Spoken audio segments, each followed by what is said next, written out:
इस कहानी के सभी पात्र काल्पनिक हैं। इस वीडियो में सब कुछ एक परिकथा है। वीडियो वयस्कों के लिए बनाया गया है, ना कि बच्चों के लिए।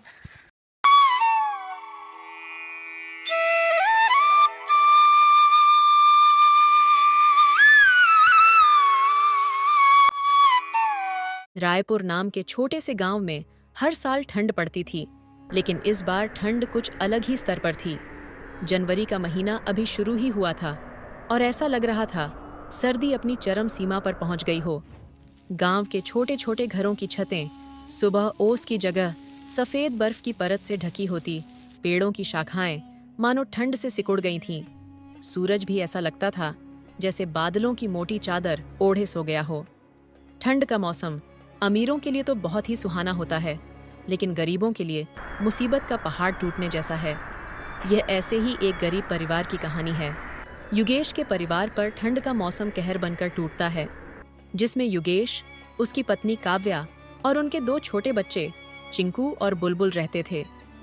ठंड के दिन थे और रात को भयानक ठंड पड़ती थी। एक दिन चिंकू ने अपनी माँ से कहा, माँ, पापा से कहकर एक कंबल मंगवा दो। रात को बहुत ठंड लगती है और नींद भी नहीं आती। मेरी बच्ची, तुम्हारे पापा बड़ी मुश्किल से 2 वक्त का खाना जुटा पा रहे हैं। वह भी बहुत बड़ी बात है। भगवान का शुक्र मानो कि हमारे पास छत और रोटी है। यह सुनकर चिंकू और बुलबुल शांत हो गए, लेकिन उनके मासूम चेहरे पर उदासी साफ झलक रही थी। चिंता मत करो मेरी बच्चियों, हम सब एक दूसरे के साथ हैं। यही सबसे बड़ी दौलत है। ठंड तो समय के साथ चली जाएगी।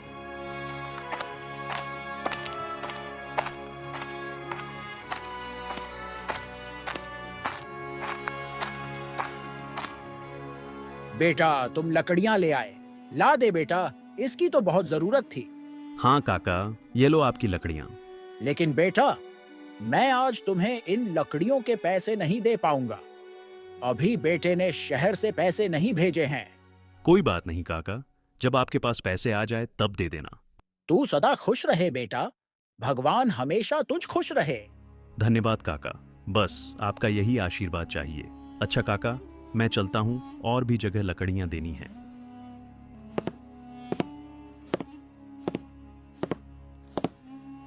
गोवर्धन चाचा, ओ गोवर्धन चाचा, लकड़ियाँ लाया हूँ। हाँ, आता हूँ। चाचा ये लो आपकी लकड़ियाँ। अरे युगेश, आज थोड़ी ज्यादा लकड़ियाँ चाहिए। ठीक है चाचा, अभी देता हूँ। ये लो चाचा, आपकी बाकी की लकड़ियाँ। ठीक है, ये लो बेटा, इसके पैसे। और हाँ, कल और लकड़ियाँ लेते आना। सुना है इस साल कड़ाके की ठंड पड़ने वाली है। ठीक है चाचा, मैं लेता आऊँगा। सारी लकड़ियां बेचने के बाद युगेश घर को निकल पड़ता है। तभी अचानक जोरों की हवा चलने लगती है। हे भगवान, हवा तो बहुत तेज हो गई है। मुझे जल्द ही घर पहुंचना चाहिए। अगर ठंड लग गई तो बीमार पड़ जाऊंगा। हे भगवान, बस किसी तरह घर पहुंच जाऊं तो इस ठंड भरी हवा से बच जाऊं। हे भगवान, चिंकू के पापा कहाँ रह गए? वह इतनी तेज हवाएं चल रही हैं, अभी तक घर नहीं आए। मैंने कितनी बार कहा है उन्हें कि घर जल्दी आ जाया करिए। ठंड का समय है, लेकिन वह है कि मेरी बात सुनते ही नहीं। चिंकू ने अपनी माँ से पूछा, मम्मी, पापा अभी तक क्यों नहीं आए? कब आएंगे? हाँ मेरी बच्ची, तुम्हारे पापा आते ही होंगे। न जाने पापा कहाँ रह गए मम्मी। इतनी देर हो गई, ठंड भी कितनी है। चिंता मत करो मेरे बच्चों, तुम्हारे पापा बस आते ही होंगे। अब तुम दोनों सो जाओ। जब तक तुम्हारे पापा आएंगे मैं दरवाजा खोल दूंगी। काव्या, ओ काव्या। आ गए आप। बच्चे भी तुम्हारा इंतजार करते करते सो गए। आपको मैंने कितनी बार कहा है कि ठंड का समय है, शाम होने से पहले घर आ जाया करो। ठंड में शाम को बहुत ठंडी ठंडी हवाएं चलती हैं।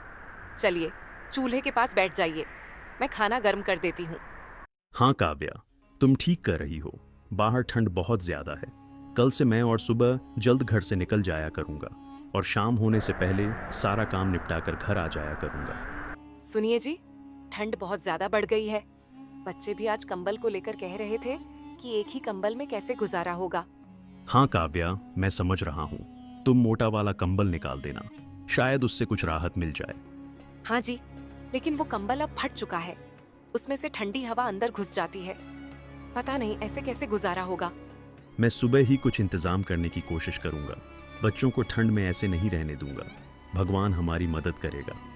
चलिए, इतनी ठंड में आप पहले खाना खा लीजिए, मैं अभी कंबल निकाल देती हूँ। काव्या, मेरा मन नहीं कर रहा। जब बच्चों को ठंड में तड़पते देखता हूँ तो खाने का एक निवाला भी गले से नहीं उतरता। आपको खाना खाना होगा। युगेश, खाली पेट रहेंगे तो सुबह खेत में काम कैसे करेंगे? भगवान सब देख रहा है, हमारी मेहनत बेकार नहीं जाएगी। इस तरह युगेश का परिवार उस रात खाना खाकर सो जाता है। लोग अपने घरों में आग जलाकर किसी तरह ठंड की रात गुजार रहे थे। सर्द हवाओं का पहरा पूरे गांव में छाया हुआ था। ठंड का ऐसा नजारा अक्सर दिसंबर के महीने में देखने को मिलता था। अरे सुनती हो, जरा गर्मा गर्म चाय दे दो, चाय पीकर मैं काम पर निकलूं। बस अभी लाई, ये लीजिए आपकी चाय। युगेश घर से निकल जाता है। हे भगवान, बाहर तो बहुत ठंड है। जल्दी से जंगलों के लिए निकल जाता हूँ, तभी शाम होने से पहले घर आ पाऊंगा। बच्चों, चलो नाश्ता कर लो। तुम्हारे पापा काम के लिए निकल गए हैं, जल्दी खा लो, फिर तुम खेलने जा सकते हो। मम्मी, पापा हर रोज सुबह सुबह चले जाते हैं, क्या वो हमारे साथ कभी नहीं बैठेंगे? मम्मी, पापा इतना काम क्यों करते हैं? क्या हमारे लिए कुछ अच्छा लाने वाले हैं? तुम्हारे पापा दिन रात मेहनत करते हैं ताकि तुम्हारे लिए अच्छा खाना और गर्म कपड़े ला सकें। वो हमेशा तुम्हारे बारे में ही सोचते हैं। दोनों बच्चों ने माँ की बात मानी और नाश्ता करने लगे। काव्या के चेहरे पर हल्की मुस्कान थी। आज गांव में घना कोहरा छाया हुआ था। लोग लकड़ियां जलाकर उसकी गर्माहट ले रहे थे। युगेश गांव से होता हुआ जंगल की ओर जा रहा था। युगेश भाई, लकड़ियां लेने जा रहे हो? हाँ भाई, वही जा रहा हूँ। अरे भाई, मैंने सुना है कि इस बार कड़ाके की ठंड पड़ने वाली है। मौसम विभाग का कहना है कि इस बार ठंड का एक अलग ही रूप देख को मिलेगा, इसीलिए ठंड की पहले से ही तैयारी करके रखो। हे भगवान, अगर बारिश हो गई तो ठंड में तो सारे काम ठप हो जाएंगे। क्या भाई, तुम सच कह रहे हो? क्या भाई, तुम सच कह रहे हो? अगर ऐसा हुआ तो सबसे पहले मेरा ही काम खत्म हो जाएगा। अभी मैं जंगल के लिए निकलता हूँ। इतना कहकर युगेश जंगल की ओर निकल पड़ता है। जंगल से लकड़ियां काटकर उन्हें गांव-गांव जाकर बेच देता है। इस गांव में शेखर नाम का भी एक लकड़हारा रहता था, जो जंगलों से लकड़ियां काटकर गांव में बेचा करता था। शेखर बहुत ही लालची था। वह गांव वालों को ऊंचे दाम पर लकड़ियां बेचा करता था। शेखर ने बहुत सारी लकड़ियां जंगल से काटकर अपने घर में जमा कर लिया था। अरे, आप इतनी सारी लकड़ियां केवल जमा करे जा रहे हैं, इसे गांव में जाकर बेच क्यों नहीं आते?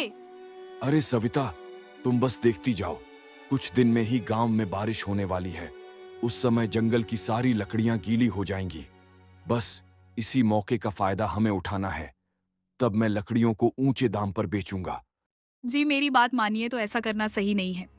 अरे अब तुम मुझे मत सिखाओ क्या सही है और क्या गलत।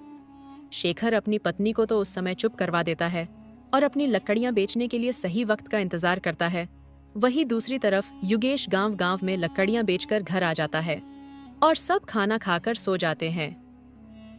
रात का समय था। अंधेरी रात में आसमान में बिजली की गड़गड़ाहट के साथ तेज बारिश शुरू हो जाती है।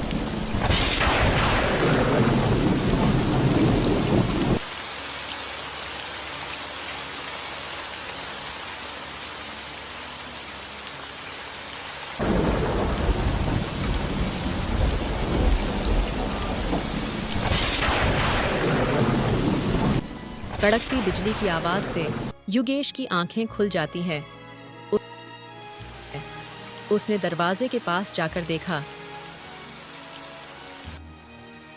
हे भगवान, ये तो बहुत जोरों की बारिश हो रही है। आज ही गांव के लोग बातें कर रहे थे कि गांव में इस बार कड़ाके की ठंड पड़ेगी और बारिश की भी आशंका थी, पर इतनी जल्दी बारिश हो जाएगी ये मैंने नहीं सोचा था। अब क्या होगा? जंगल की सारी लकड़ियां तो गीली हो जाएंगी। काव्या, ओ काव्या। जी, क्या हुआ? ये देखो काव्या, जोरदार बारिश शुरू हो गई है। हाँ, बहुत जोरदार की बारिश हो रही है।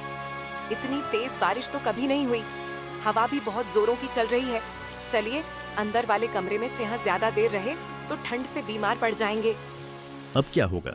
जंगल की सारी लकड़ियां तो गीली हो जाएंगी। जी आप चिंता मत कीजिए, ठंड की पहली बारिश है, सुबह तक बंद हो जाएगी। ऐसा सोचकर वह दोनों सो जाते हैं।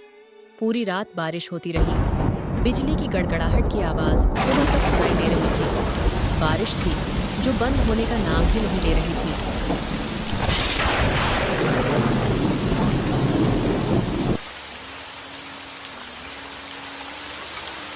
अरे काव्या, सुबह हो गई लेकिन बारिश अभी तक बंद नहीं हुई। अगर यह बारिश बंद नहीं हुई तो मैं लकड़ियां कैसे बेचूंगा? जी बारिश तो रात से हो रही है, पूरा गांव बारिश में भीगा हुआ है। ठंडी हवा भी बहुत चल रही है। चलिए अंदर वाले कमरे में चलते हैं। युगेश और काव्या ठंड से बचने के लिए अंदर कमरे में चले गए। कमरे में लकड़ी के जलते अलाव की गर्मी से थोड़ा सुकून मिल रहा था। बुलबुल और चिंकू अलाव के पास बैठे हुए आपस में बातें कर रहे थे। आग की गर्माहट से कमरा थोड़ा गर्म हुआ, मगर बारिश की वजह से ठंड और भी ज्यादा बढ़ चुकी थी। लगातार होती बारिश ने गांव वालों को परेशान कर दिया। बारिश ने बंद होने का नाम नहीं लिया। हे भगवान, बस ये आखिरी लकड़ियां ही बची हैं। अब तो लकड़ियां भी नहीं रह गईं और ये बारिश तो बंद होने का नाम ही नहीं ले रही है। काव्या के इतना कहते ही बारिश अचानक बंद हो जाती है।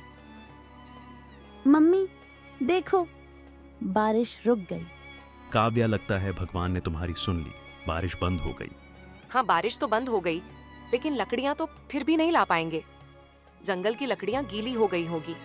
एक काम करते हैं, गांव में काकी से कुछ उपले मांग लाती हूँ। कुछ दिन का तो चल ही जाएगा। बिना आग के इस ठंड में तो बिल्कुल गुजारा नहीं है। बच्चों, मैं बस थोड़ी देर के लिए बाहर जा रही हूँ। तुम दोनों घर का ध्यान रखना और कहीं बाहर मत जाना, समझे? मम्मी आप कहाँ जा रही हो? बस पड़ोस वाली चाची से कुछ जरूरी सामान लेने। जल्दी आ जाऊंगी। तुम दोनों यहीं रहना और खिड़की दरवाजे बंद रखना। ठीक है मम्मी, हम ख्याल रखेंगे। आप जल्दी आना। इतना कहकर काव्या कमला काकी के घर के लिए निकल जाती है। कमला काकी, ओ कमला काकी, घर में हो क्या? हाँ बिटिया, कहो कैसे आना हुआ इस ठंड में? काकी, वह मुझे कुछ उपलों की जरूरत थी। हम अपना गुजारा तो कर भी ले, लेकिन बच्चों को भी इस ठंड से बचाना है। घर में जलाने के लिए कुछ भी नहीं बचा है। थोड़े से उपले मुझे दे दीजिए। हाँ बिटिया, तुम यहीं रुको, मैं अभी लेकर आती हूँ। ये लो बेटा, मगर मेरे पास भी थोड़े से ही उपले बचे हैं। वह काफी दिनों से धूप नहीं निकली तो उपले सूख नहीं पाए। इससे ज्यादा मैं तुम्हें नहीं दे पाऊंगी। तुम इससे ही अपना काम चला लेना। ठीक है काकी, इसके कितने पैसे हो गए? अरे बिटिया, अब मैं तुझसे भी पैसे लूंगी क्या? कितनी बार युगेश मुझे मुफ्त में लकड़ियां देकर गया है। अगर मैंने इन उपले के तुझसे पैसे लिए तो मुझे बहुत पाप लगेगा। तू ऐसे ही ले जा बिटिया। उपले लेकर काव्या घर की ओर निकल पड़ती है। तभी रास्ते में अचानक जोरदार बारिश होने लगती है। हे भगवान, ये कड़ाके की ठंड और अब ये बारिश, लगता प्रभु जान ही लेकर मानोगे। बस जल्दी घर पहुंच जाऊं तो इस बारिश से छुटकारा मिले। भीगते भीगते काव्या घर पहुंच जाती है। अरे तुम तो पूरी भीग गई हो, जाओ जल्दी से कपड़े बदल लो वरना ठंड लग जाएगी। काव्या कपड़े बदलकर आग के पास बैठ जाती है। वहीं दूसरी तरफ शेखर को जिस मौके की तलाश थी वह आ चुका था। शेखर अपनी लकड़ियां लेकर गांव की ओर निकल पड़ता है।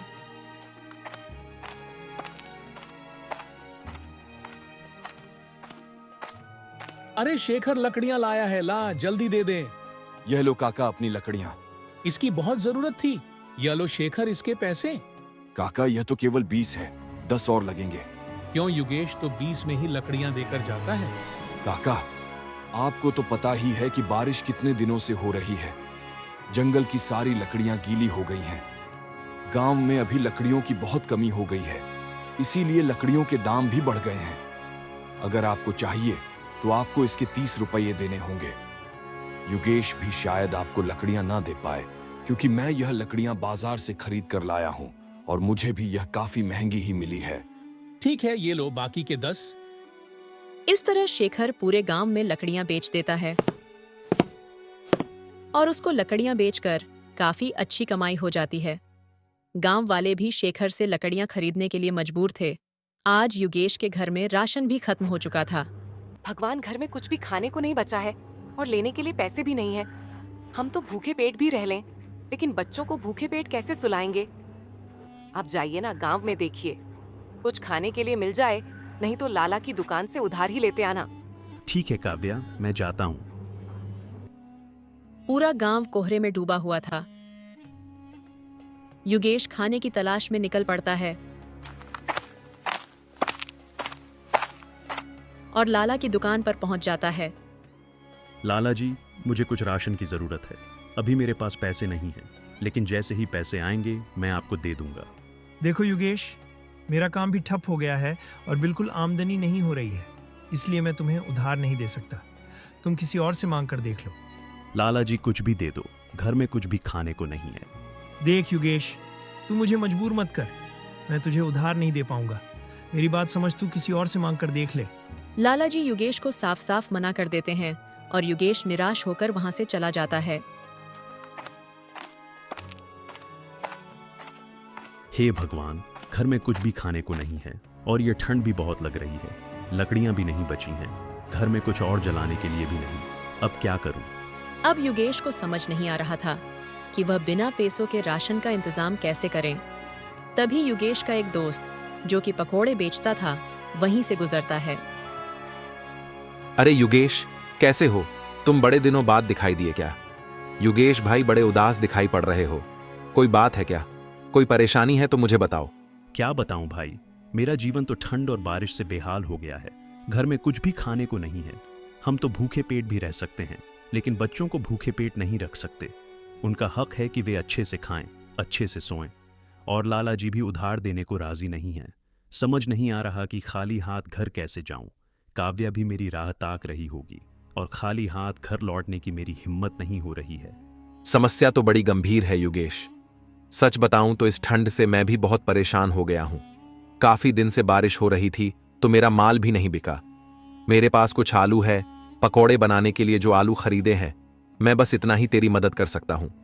सुबह से 60 की ही आमदनी हुई, यह तू रख ले।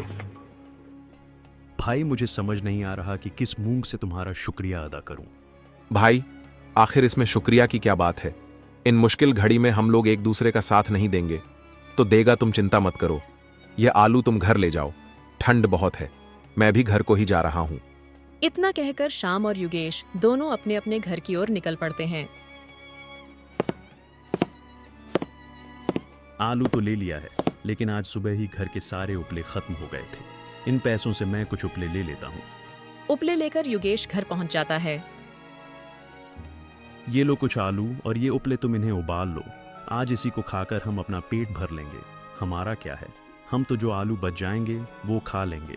तुम पहले बच्चों को खिला दो, उन्हें भूख लगी होगी। काव्या चूल्हा लाकर आलू उबाल देती है। वो सब खाने के लिए बैठ जाते हैं। काव्या, इस पर थोड़ा सा काला नमक छिड़क दो। जी, अभी डालती हूँ। काव्या ने इतना कहा ही था कि तभी उनके दरवाजे पर एक आवाज आती है। बेटा, कोई है क्या? इस गरीब की मदद करो, इस दुखियारी की मदद करो। बेटा, कोई तो सुन लो। आवाज सुनकर युगेश और उसकी पत्नी दोनों बाहर आते हैं। उन्होंने देखा कि ठंड में एक बुढ़िया बाहर खड़ी थी और मदद की गुहार लगा रही थी। अम्मा, आप इतनी ठंड में ऐसे बाहर क्या कर रही हो? बेटा, मैं कई दिन से भूखी हूँ। पिछले 2 दिन से मैंने भोजन नहीं किया है। कुछ खाने को दे दो बेटा, नहीं तो भूख के मारे मेरे यही प्राण निकल जाएंगे। ठीक है अम्मा, आप अंदर आइए। युगेश और बच्चे भी अपने उबले हुए आलू की प्लेट लाकर अम्मा को दे देता है। बेटा, बहुत ठंड लग रही है, हो सके तो कुछ लकड़ियां जला दो। माफ करना अम्मा, पर अब हमारे पास बिल्कुल भी लकड़ियां नहीं बची हैं। थोड़ी सी लकड़ियां थीं, जिन पर हमने आलू को पका दिया है। अब जलाने के लिए हमारे पास कोई लकड़ियां नहीं बची। कोई बात नहीं बेटा, कम से कम ये खाना तो है, मैं इसे ही खा लेती हूँ। आलू को खाकर उसका पेट भर जाता है। तुम्हारा बहुत बहुत धन्यवाद बेटा, काफी दिन से भूखी थी, आज इन आलूओं को खाकर पेट भर गया है। बुढ़िया की नजर जब उनके बर्तन पर पड़ी तो वह बिल्कुल खाली हो गए थे। अरे बेटा, मैंने तो तुम्हारे सारे आलू खा लिए, अब तुम क्या खाओगे? कोई बात नहीं अम्मा, आपका पेट भर गया, इसमें ही हमें संतुष्टि है। अरे बेटा, तुम कितने दयालु हो बेटा। मेरे पास ज्यादा कुछ तो नहीं है देने को, पर यह लो, ये कुछ बीज है, इसे तुम अपने आंगन में लगा देना। ये किस चीज के बीज है बेटा? ये जिस चीज की तुम्हें जरूरत है उन्हीं के बीज है। इससे तुम्हें बहुत अच्छी लकड़ियां मिलेंगी। लेकिन अम्मा, ये तो बीज है, इन्हें पेड़ बनने में काफी समय लग जाएगा। अरे बेटा तुम चिंता मत करो, ये कोई ऐसा वैसा बीज नहीं है, ये जादुई बीज है। तुम इसे बस अपने घर के आंगन में लगा देना, फिर इसका कमाल तुम अगले दिन देखना। अच्छा बेटा तो मैं चलती हूँ। अम्मा, आप इतनी ठंड में आप कहाँ जाएंगे? आप यहीं पर रुक जाइए। नहीं बेटा, मैं जिस काम के लिए आई थी वह पूरा हो चुका है, अब मुझे जाना होगा। इतना कहकर अम्मा वहाँ से चली जाती हैं। चलो हम इस बीज को अपने आंगन में लगा देते। युगेश उन बीजों को अपने आंगन में लगा देता है। जब सुबह होती है तो युगेश को उन बीजों की याद आती है और वह उन्हें देखने के लिए बाहर आता है।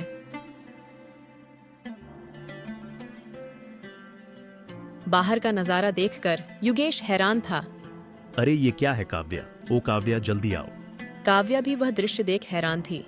बच्चे खुशी के मारे नाच रहे थे। अरे ये कैसे हुआ? युगेश द्वारा लगाए गए बीज अब पेड़ बन चुके थे। ये देखकर युगेश और उसकी पत्नी बहुत खुश होते हैं। अरे ये तो सच में जादुई पेड़ है जी। अब तो हमें लकड़ियों की बिल्कुल कमी नहीं होगी। हाँ, तुम ठीक कहती हो। मैं अभी लकड़ियों की कटाई कर लेता हूँ और फिर मैं इन्हें गांव में बेच दूंगा। लकड़ियों को काटकर युगेश गांव की ओर निकल पड़ता है।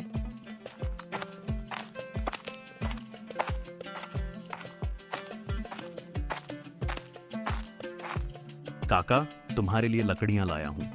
अरे बेटा, यह तो तूने बहुत अच्छा किया जो लकड़ियां देने यहाँ चला आया। 2 दिन से ठंड से परेशान थे, जलाने के लिए एक भी लकड़ियां नहीं बची हैं। पिछले 2 दिनों से शेखर भी लकड़ियां देने नहीं आ रहा। काका, अब आपको चिंता करने की जरूरत नहीं है। मैं आपको रोज लकड़ियां समय पर पहुंचा दिया करूंगा। लेकिन युगेश बेटा, तुम्हारे पास यह लकड़ियां कहाँ से आई? काफी दिन से सूरज तो निकल नहीं रहा, फिर यह सूखी लकड़ियां तुम कहाँ से लेकर आए? काका, बस ये समझ लो, ये भगवान का चमत्कार है। अच्छा काका, अब मैं चलता हूं और गांव में लकड़ियां देने जाना है। इतना कहकर युगेश आगे निकल जाता है, लेकिन यह सब होते हुए शेखर अपनी आंखों से देख रहा था और सच्चाई का पता लगाने के लिए शेखर ने युगेश का पीछा करना शुरू कर दिया।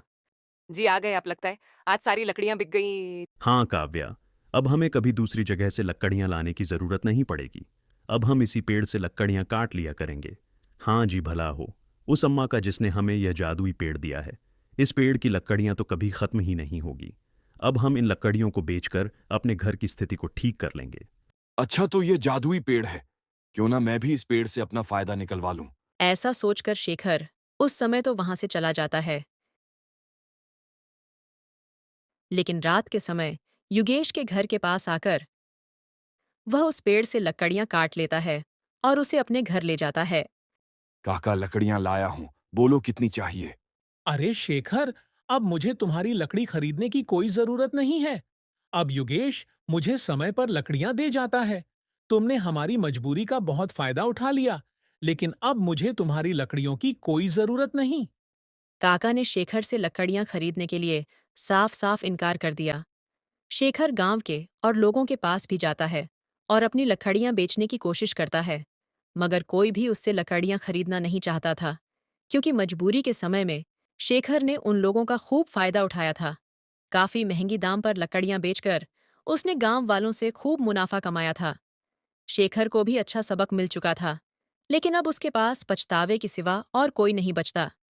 किसी गांव का कोई व्यक्ति भी उसे लकड़ियां खरीदना नहीं चाहता था। मजबूरन शेखर को लकड़ी बेचने का काम छोड़कर कोई और दूसरा काम ढूंढना पड़ा। अगर आपको हमारी कहानी पसंद आई हो तो आप हमारे चैनल को लाइक, शेयर, सब्सक्राइब ज़रूर करें।